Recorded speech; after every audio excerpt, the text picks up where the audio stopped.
ஒரு கூட்டணி ஆட்சியில் அங்கம் வகிக்கிற ஒரு கட்சி எப்படி நடந்து கொள்ள வேண்டும் என்பதற்கு இலக்கணம் வகுத்து வருகின்ற இந்திய யூனியன் முஸ்லீம் லீக் இயக்கத்தில் நான் மதிக்கின்ற தலைவர் பேராசிரியர் காதர் மைதீன் அவர்களினுடைய பிரதிநிதியாக இங்கே உரையாற்றிய ராமநாதபுரம் நாடாளுமன்ற உறுப்பினர் கண்ணியத்துக்குரிய நவாஸ்கனி அவர்களே, கூற்றுடன் மேல்வரினும் கூடியதற்கும் ஆற்றல் அதுவே படை என்ற வள்ளுவன் வாய்மொழிக்கு இலக்கணமாக ஈட்டி பாய்ந்தாலும் இமை கொட்டாது மார்பு காட்டுகின்ற வீரர் திருக்கூட்டம்தான் இளைஞர்கள் கூட்டம், வாலிபர்கள் கூட்டம், மாணவர் பட்டாளம் என்பதை கடந்த 29 நாட்களில் இந்திய உபகண்டம் சந்தித்திராத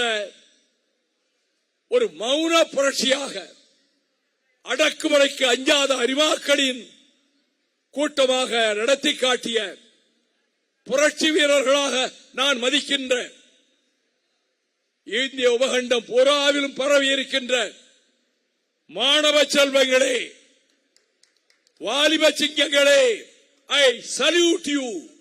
உங்களுக்கு நான் வீர வணக்கம் செலுத்துகிறேன். இந்த தமிழ்நாட்டினுடைய சுற்றுச்சூழலை காப்பாற்றுவதற்காக நாசப்படுத்திக் கொண்டிருக்கின்ற விசைச்செடிகளாக வேலிக்கர் வேலைகளை அகற்ற வேண்டும் என்கின்ற தூய நோக்கத்தோடு 10 நாட்கள் இடைவிடாது அந்த பணியில் நானே ஈடுபட்டதால் என் நுரையீரலும் என் தொண்டையும் மிக கடுமையாக பாதிக்கப்பட்டு கடந்த 20 நாட்களாக எந்த கூட்டத்திலும் பேச இயலாதவனாக இருந்ததால் நான் இக்கூட்டத்திற்கு வர இயலாது, செந்தில் அதிபரை அனுப்பி வைக்கிறேன் என்று சொல்லியும் என் அன்பு சகோதரர் பீட்டர் அல்போன்ஸ், இல்லை அண்ணா, நீங்கள் வரத்தான் வேண்டும், முடியாவிட்டாலும் 5 நிமிடமாவது பேசிவிட்டு போங்கள் என்று அவர் கூறியதை கட்டளையாக ஏற்று நான் உங்கள் முன்னால் நிற்கிறேன். நீட் தேர்வு அடியோடு முற்றிலும் அகற்றப்பட வேண்டும் என்பதுதான் தமிழ்நாட்டின் நிலைப்பாடு, மறுமலர்ச்சி திராவிட முன்னேற்ற கழகத்தின் நிலைப்பாடு. அது முற்றாக அழிக்கப்பட வேண்டும். 2017ஆம் ஆண்டிலே கொண்டு வரப்பட்ட இந்த கொடூரமான நீட் தேர்வு முறையால் இதுவரை 200 பேர் உயிரிழந்திருக்கிறார்கள். உபகண்ட போராவிலும் தமிழ்நாட்டில் அரியலூர் அனிதா முதல் சென்னை வித்யாதரை 37 பேர் உயிரிழந்திருக்கிறார்கள். உயிரிழந்த அத்தனை பேருக்கும் கேடுகட்ட மத்திய அரசு இழப்பீடு தர வேண்டும். குடும்பத்துக்கு ₹1,00,00,000. இந்த போராட்டத்தில் உயிர் தாக்கப்பட்டவர்களுக்கு மட்டுமல்ல, இந்த நீட் முறையால் உயிரிழந்த குடும்பங்களுக்கு நிதி வழங்க வேண்டியது மோடி அரசினுடைய கடமையாகும். நீட் தேர்வு அவசியமா என்ற கேள்விக்கு கலையரசன் குழு தக்க விளக்கங்களோடு இது சமத்துவத்தை அடியோடு சாய்த்துவிடும் என்று அறிக்கை தந்தார்கள். தேர்வு முகமை என்பது இந்த மோடி அரசால் திணிக்கப்பட்டு இன்று பல்வேறு ஊழல்களுக்கு ஊற்றுக்கண் ஆகியிருக்கிறது. எவரும் எதிர்பார்க்கவில்லை இப்படி ஒரு கிளர்ச்சி வெடிக்கும் என்று. நான் ஏறத்தாழ 36 ஆண்டுகள் டெல்லி பட்டணத்தில், அதில் 30 ஆண்டுகள் நாடாளுமன்ற இரு அவைகளில் நான் பல அனுபவங்களை பெற்றிருக்கிறேன். ஆனால் இம்முறை ஜூலை 20ஆம் நாள், 2026 ஜூலை 20ஆம் நாள் இரத்தக்கரை வடிந்த கோடாக மாறிவிட்டது. அந்த நாளில் நான் தலைநகர் டெல்லியில் இருந்தேன்.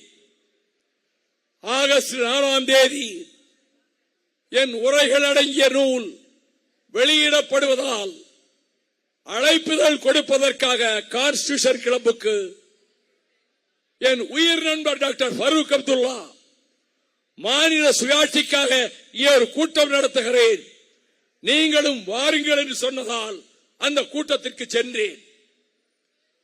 அப்பொழுதுதான் ஜந்தர் மந்தரிலே கலவரம், லட்சக்கணக்கான மாணவர்கள் பட்டணத்து வீதிகளிலே திரண்டு விட்டார்கள். போலீசும் துணை ராணுவமும் கடுமையான தாக்குதலில் ஈடுபட்டிருக்கிறது என்று நான் கேள்விப்பட்டேன். அங்கிருந்து நடந்தே சென்று எங்கெங்கே கிளர்ச்சி நடக்கிறது என்று பார்த்தேன். காரணம், I am a product of 1965 language revolution. 65 மொழி புரட்சியினுடைய வார்ப்புறான். 65 ஜனவரி 25 10 லட்சம் மாணவர்கள் தலைநகரிலே அத்தனை வீதிகளிலும் திரண்டு வந்த போது சும்மா இருக்கீங்களா?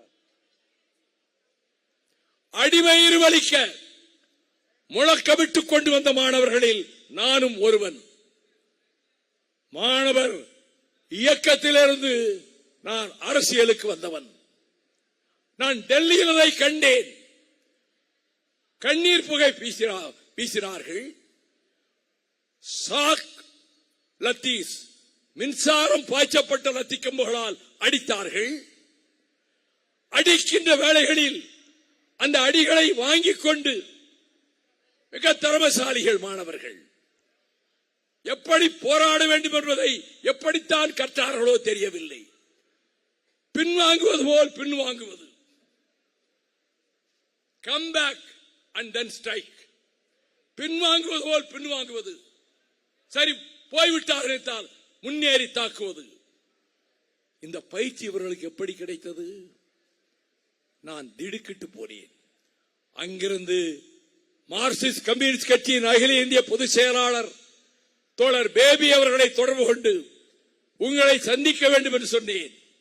அவர் சொன்னார், இதில் தாக்கப்பட்டவர்கள் காயமுற்றவர்கள் பலரை எங்கள் கட்சியின் இன்னொரு அலுவலகமான சுர்ஜித் பவனிலே கொண்டு வந்து வைத்திருக்கிறார்கள். நான் கனாட் பிளேஸிலே சிக்கிக் கொண்டிருக்கிறேன் போக்குவரத்தில், நீங்கள் அங்கே வாருங்கள் என்றார். நான் சுர்ஜித் பவனுக்கு உடனடியாக சென்றேன். சிறிது நேரம் கழித்து தோழர் பேபியும் வந்தார்.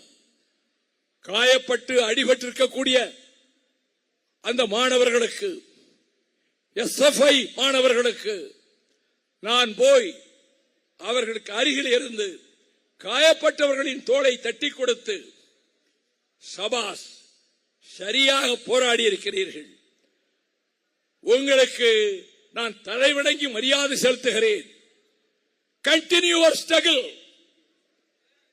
ஃபைட் ஃபைட் ஃபைட், போராட்டம் போராட்டம் போராட்டம் என்று இன்னும் தீவிரப்படுத்துங்கள், நாட்டு மக்கள் உங்கள் பின்னால் திரளுவார்கள், finally we will reach success, கடைசியா நீங்கள் ஜெயிப்பீர்கள் என்று அவர்களிடம் சொல்லிவிட்டு, இப்படி ஒரு புரட்சி வரும் என்று மோடி கூட்டம் எதிர்பார்க்கவில்லை. தப்பித்துக் கொண்டார்கள். இன்றைக்கு பேரபாயம் நம்மை சூழும். நம்முடைய அரசை தூக்கி எறிகிற அளவுக்கு, எப்படி பிரெஞ்சு தேசத்திலே மாணவர்கள் புரட்சி ஒரு ஆட்சியை தூக்கி எறிந்ததோ, எப்படி கிரேக்க தேசத்திலே கிரீஸில் மாணவர்கள் புரட்சி ஒரு அரசை தூக்கி எறிந்ததோ, எப்படி இந்தோனேசியாவில் மாணவர் கிளர்ச்சி அரசபீடத்தை தகர்த்ததோ, அதே போல இந்தியாவிலும் அந்த நிலைமை வந்துவிடும் என்ற சூழல் புரிந்து கொண்டார்கள். உளவுத்துறை மூலம் புரிந்து கொண்டார்கள். தப்பித்துக் கொண்டார்கள். இன்றைக்கு தர்மேந்திர பிரதான் ராஜினாமா செய்கிறார். பாதிக்கப்பட்டவர்களுக்கு முழு இழப்பீடு கொடுக்கப்படும். இந்த வாக்குறுதிகளை தந்து நம்முடைய கரப்பான் ஜனதா கட்சி இருக்கிறதே, அது திடும் பிரவேசமாக இந்திய அரசியலிலே நுழைந்திருக்கிறது. திடுக்கிட வைக்கிறது, பலருக்கு அச்சமூட்டுகிறது. இந்த நிலையில் நாடாண்டு கொண்டிருக்கக்கூடிய நரேந்திர மோடியின் கூட்டம், அதை இயக்குகின்ற இந்துத்துவ சக்திகள், பாசிச நாசகார சக்திகள் அலகாபாத்திலே 4 ஆண்டுகளுக்கு முன்னாலே ஒரு மாநாட்டை போட்டு தர்ம சன்சத் என்று அதற்கு பெயர் சூட்டி 32 பக்கத்தில் ஒரு பிரகடனம் செய்தார்கள். அந்த பிரகடனத்தில் முதல் அறிவிப்பு என்ன தெரியுமா? இனி இந்தியா என்ற பெயர் இந்த நாட்டுக்கு கிடையாது, பாரத் என்றுதான் அழைக்க வேண்டும். இனி இந்த நாட்டில் முஸ்லிம்களுக்கு ஓட்டுரிமை கிடையாது. இனி இந்த நாட்டில் கிறிஸ்தவர்களுக்கு ஓட்டுரிமை கிடையாது. இனி இந்த நாட்டில் சமஸ்கிருதம், இந்தியை தவிர எந்த மொழியும் கிடையாது. இப்படிப்பட்ட ஒரு பிரகடனத்தை செய்ய வைத்து பின்னணியில் இருந்து இயக்குகின்ற கோட்சேயின் கூட்டம், உத்தமர் காந்தியடிகளை பலியிட்டார்களே அந்த கொடியவர்களின் வழிவந்த கூட்டம், இந்த உபகண்டத்தில் தங்கள் சர்வாதிகாரத்தின் மூலம் ஜனநாயகத்தை அளித்து நாடாளுமன்ற உறுப்பினர்கள் எண்ணிக்கையை 835 உயர்த்தி தேசிய இனங்களை எல்லாம் வேரோடு கருவறுத்து, India is not a one nation, one nationality, we never agree. This Indian subcontinent consists of so many nationalities. Tamil nationality, Malayalam nationality, Bengal nationality, Punjab nationality, Marath nationality. இப்படிப்பட்ட தேசிய இனங்களை கொண்டு பிரிட்டிஷ்காரனுடைய துப்பாக்கி ரத்திக்கம்பால் ஒரு நாடு என்று அறிவிக்கப்பட்டதுதான் இந்த உபகண்டம். ஒரு நாடாக வெள்ளையன் வருவதற்கு முன்பு இந்தியா இருந்ததில்லை. குப்தர்கள் காலத்திலும் இல்லை, மௌரியர்கள் காலத்திலும் இல்லை, அக்பர் காலத்திலும் இல்லை, அவுரங்கசீப் காலத்திலும் இல்லை. இதற்கு பிறகுதான் இது ஒரு வரைபடத்தில் ஒரு நாடு என்று ஆக்கப்பட்டது. அந்த கொளுத்த உணர்வோடு எல்லாவற்றையும் திணித்து விடலாம் நினைக்கிறீர்களே. கல்வி மாநில பட்டியலிலே இருந்தது. நெருக்கடி காலத்தில் அது பொது பட்டியலுக்கு மாற்றப்பட்டது. மர்டர் ஆஃப் டெமோக்ரசி, ஜனநாயக படுகொலை. We demand the education again should be returned back to the state list. பொது பட்டியலிலிருந்து மாநில பட்டியலுக்கு அது மீண்டும் கொண்டு வரப்பட வேண்டும். இவர்கள் போகிற போக்கில் இவர்கள் அடுத்து இதைவிட மிருகத்தரமான மெஜாரிட்டியை பெற்று விடுவார்கள். சிறுபான்மை மக்களை சிதைத்து விடுவார்கள். பொது சிவில் சட்டத்தை கொண்டு வந்து விட்டார்கள். இனி சிறுபான்மை மக்கள் இங்கு நிம்மதியாக வாழ முடியாது என்று பலரும் அஞ்சிக் கொண்டிருக்கிற நேரத்தில் கல்புர்கி போன்றவர்களை படுகொலை செய்தார்களே, அந்த கொலைகார கூட்டம் எதிர்காலத்தில் 400 எம்பிக்கள் கூட பெற்று விடுவார்கள். இந்த அழிவை எப்படி தடுப்பது என்று எல்லோரும் கவலைப்பட்டுக் கொண்டிருந்த நேரத்தில், கவலையை விடுங்கள், நாங்கள் இருக்கிறோம். அரசியல் கட்சிகளை சாராத மாணவர் கூட்டம் இருக்கிறது, இளைஞர் கூட்டம் இருக்கிறது. அவர்கள் புரட்சிக்காரர்களாக மாறுவார்கள் என்ற சமிக்ஞையை இப்பொழுது அவர்கள் போராட்டம் தெரிவித்திருக்கிறது. நான் எச்சரிக்கை செய்கிறேன், mister Narendra Modi, I warn you, எச்சரிக்கை செய்கிறேன். நீங்கள் உங்கள் இந்துத்துவாவை இதன் மூலம் திணிக்கலாம், சிறுபான்மை மக்களை அடிமைகளாக நடத்தி அகற்றலாம், மாநில உரிமைகளை நசுக்கலாம் என்று நினைத்தால், again I warn you, your days are numbered. உங்கள் நாட்கள் எண்ணப்பட்டுவிடும், தூக்கி எறியப்படுவீர்கள். அடுத்த பொது தேர்தலுக்கு முன்னாகவே இனி ஒரு புரட்சி வெடிக்கும். அதை முன்னெடுத்து செல்லுகிறவர்கள் யார்? அரசியல் கட்சிகள் அல்ல, எதிலும் சாராத மாணவர்கள், வாலிபர்கள், அவர்களை ஆதரிக்கின்ற அரசியல் கட்சிகள். அந்த வகையில் நான் இதை ஆதரிக்கிற கட்சிகளுக்கெல்லாம் வாழ்த்து சொல்லுகிறேன். தமிழக வெற்றிக் கழகத்திற்கு நான் வாழ்த்து சொல்லுகிறேன். நீங்கள் இந்த நிலைப்பாட்டை எடுத்துத்தான் நீட் பிரச்சனையில் மத்திய அரசுக்கு எதிரான போர்க்கொடியை நீங்கள் உயர்த்தி இருக்கிறீர்கள். அதே விதத்தில் இனி வரப்போகிற நாட்களில் நமக்கு பெருத்த நம்பிக்கை வந்திருக்கிறது. கவலைப்பட வேண்டியதில்லை. இனி புறப்பட்டு விட்டது ஒரு கூட்டம். போர் புயல் வீசும், புழுதிக்காடு ஆக்கும், கொட்டத்திலே இருந்து கொட்டமடிக்கின்ற இந்துத்துவ சக்திகளை, பாரதிய ஜனதா சக்திகளை தூக்கி எறியும், வீழ்ச்சி பள்ளத்தாக்கிலே தூக்கி எறியும். அதற்கு நாம் தோள் கொடுப்போம், ஒன்றாக இணைந்து நிற்போம். இப்படி ஒரு நிகழ்ச்சியை ஏற்பாடு செய்த மாணிக்கம் தாகூருக்கும் காங்கிரஸ் கட்சி தோழர்களுக்கும் என் மனமார்ந்த பாராட்டுக்களை, நன்றியை நான் தெரிவித்துக் கொள்கிறேன். இயற்கை தாய்க்கு நான் நன்றி செலுத்துகிறேன். பேசவே இயலாது என்று வந்த என்னை பேச வைத்த இயற்கை தாயே, உனக்கு நான் வணக்கம் செலுத்துகிறேன். தமிழகம் சிலிர்த்து எழுந்திருக்கிறது. ஒரு ஜனநாயக புரட்சியை நடத்தி காட்டியிருக்கிறது. உபகண்ட அளவில் நமக்கு பெருத்த நம்பிக்கையை இந்த போராட்டத்தை நடத்தி வெற்றி கண்ட மாணவர்களும்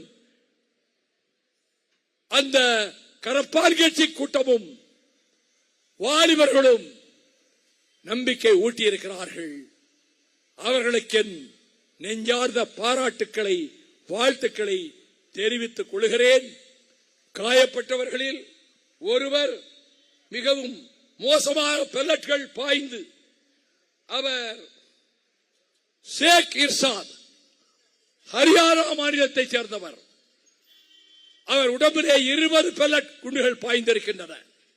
அவர் சுகமடைய வேண்டும், நலமடைய வேண்டும் என்று இங்கிருந்தே வாழ்த்துகிறேன். வெல்க ஜனநாயகம், வீழ்க பாரதிய ஜனதா கட்சி கூட்டத்தின் எதேச்சாதிகாரம். நன்றி, வணக்கம்.